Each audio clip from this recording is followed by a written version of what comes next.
Welcome to Todd's World, home of the wildly opinionated News Hour and Beers with Jesus weekly podcast, and original stories Insurrection, Witness, and others. Peanut Lives is an original short story.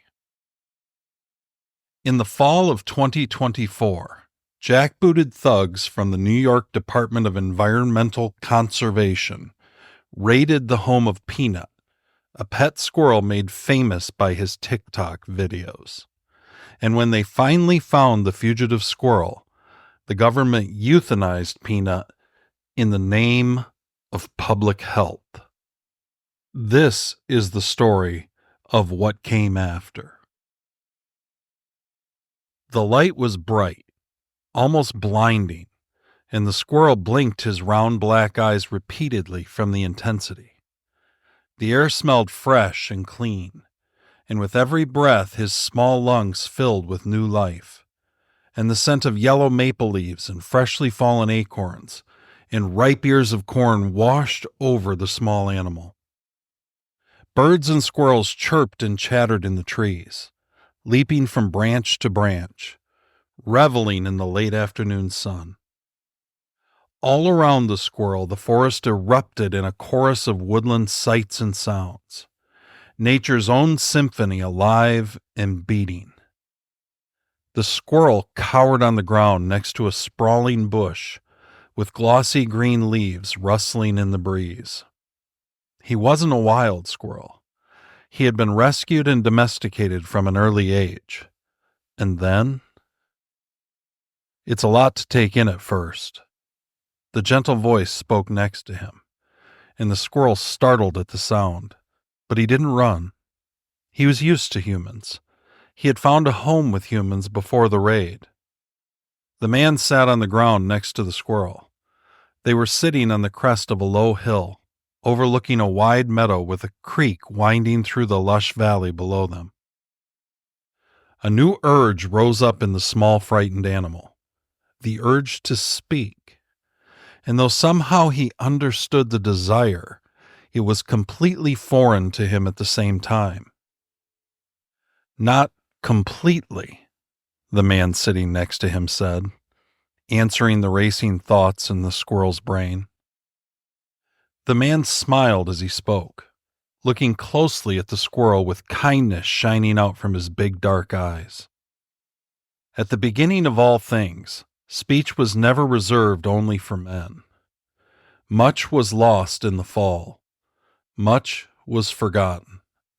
Still, the echoes of ancient creation rhythms sound across time, and all of nature longs for a return, for a rebirth. What's your name, little one? The squirrel found himself answering in a voice he'd never heard. Peanut, he croaked, and though the voice was high and squeaking, it was a voice just the same. And having found his forgotten voice, he tried again, louder this time. Peanut.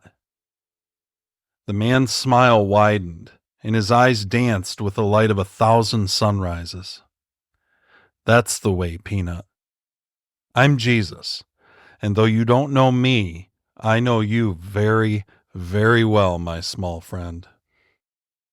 The dark squirrel seemed to find some confidence with its voice, and he took a few steps toward the man, black eyes blinking, nose working the sweet scented wind, ears perked up.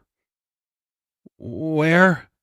The squirrel began, but his newfound voice faltered again, and his words dissolved into a series of sharp high chirps.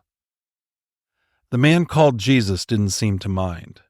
He was in no hurry, and waited for the small animal to take a breath and try again.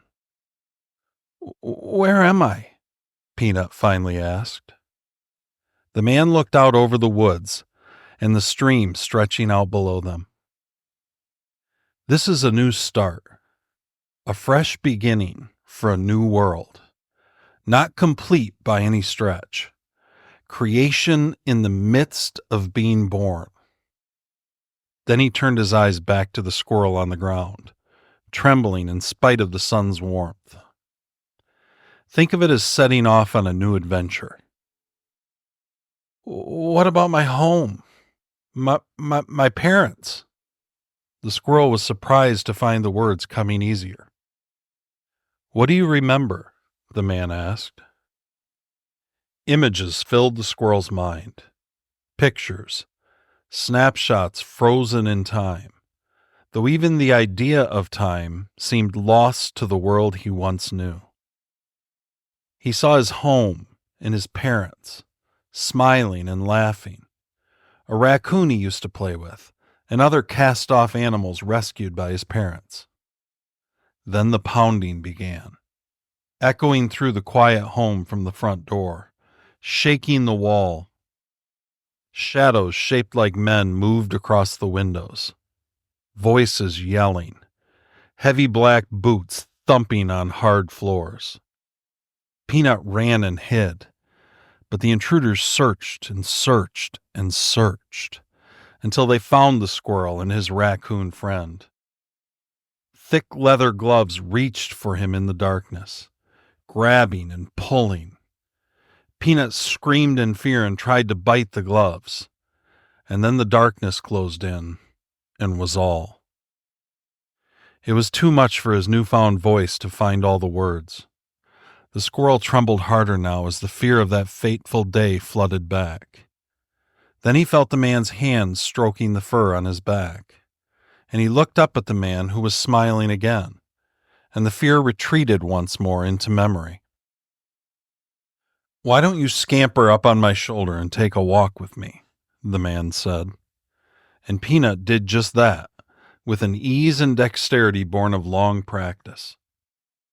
Then the man began walking with long, powerful strides down the hill.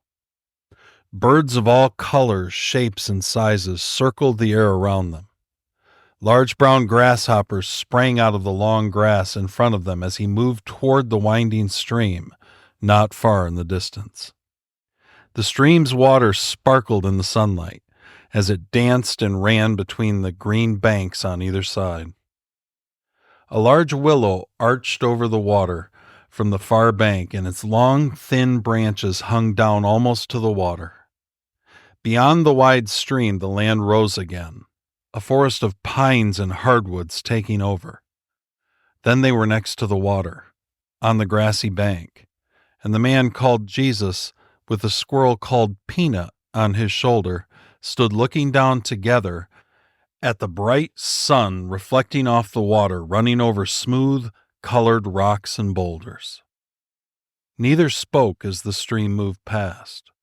Then the water changed, and images appeared like snapshots in time, much as the squirrel remembered the raid. The man called Jesus appeared in the water sitting on a hillside, teaching a great crowd, healing and smiling and dancing. The squirrel turned to look at the man's face on whose shoulder he was perched. But the man was focused on the pictures in the water, and the squirrel turned back again to the water pictures. As the pictures changed again and again, following each other like fish down the stream, Peanut realized the pictures were telling a story. The story of the man called Jesus' life. Then the pictures changed. Darkness fell. The orange flames of torches amidst olive trees. Shadows shaped like men, swarming, stomping, yelling. Rough hands reached out for him in the darkness, grabbing, twisting, pulling. Tears welled in the squirrel's black eyes. Finally, a wooden cross raised against the darkness, and on the cross, the man called Jesus hung, his body beaten and broken, a twisted crown atop his hanging head. The squirrel noticed the man's hands. He rubbed his palms, remembering the nails. A tear slid down the man's cheek. The squirrel tried to speak, but his new voice choked with emotion. They did it to you too, hunted you, and killed you. The man called Jesus sighed, and it was deep. The landscape and woods surrounding them seemed to sigh with him. They did it to me too, little friend. But that wasn't the end of the story.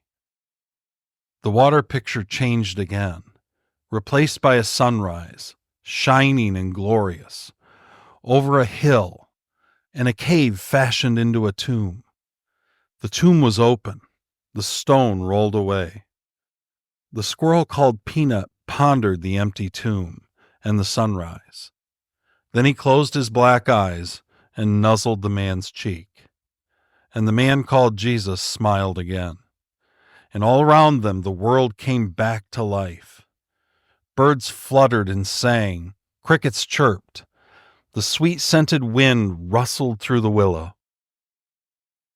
"Will I ever see my parents again?" Peanut asked the man who had hung on a tree. The man called Jesus, still smiling, touched the squirrel's head with his hand. "They'll be here before you know it. They all will."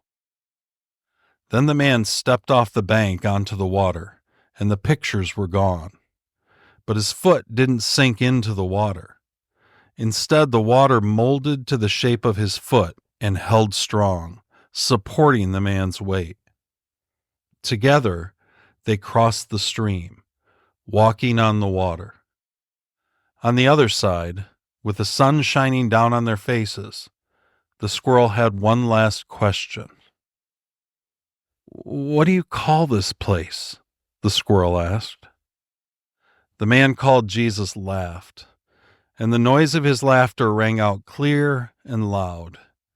He knelt down, and the squirrel popped off his shoulder and ran down his arm onto the ground. Then the man answered. "I just call it home," the man called Jesus said. His eyes danced and sparkled with the light of the stars, and then he was laughing again. And together, the man and the squirrel chased up the hill to the waiting woods. Thanks for joining me today. Check out our other stories and weekly podcast at Todd's World, wherever you get podcasts.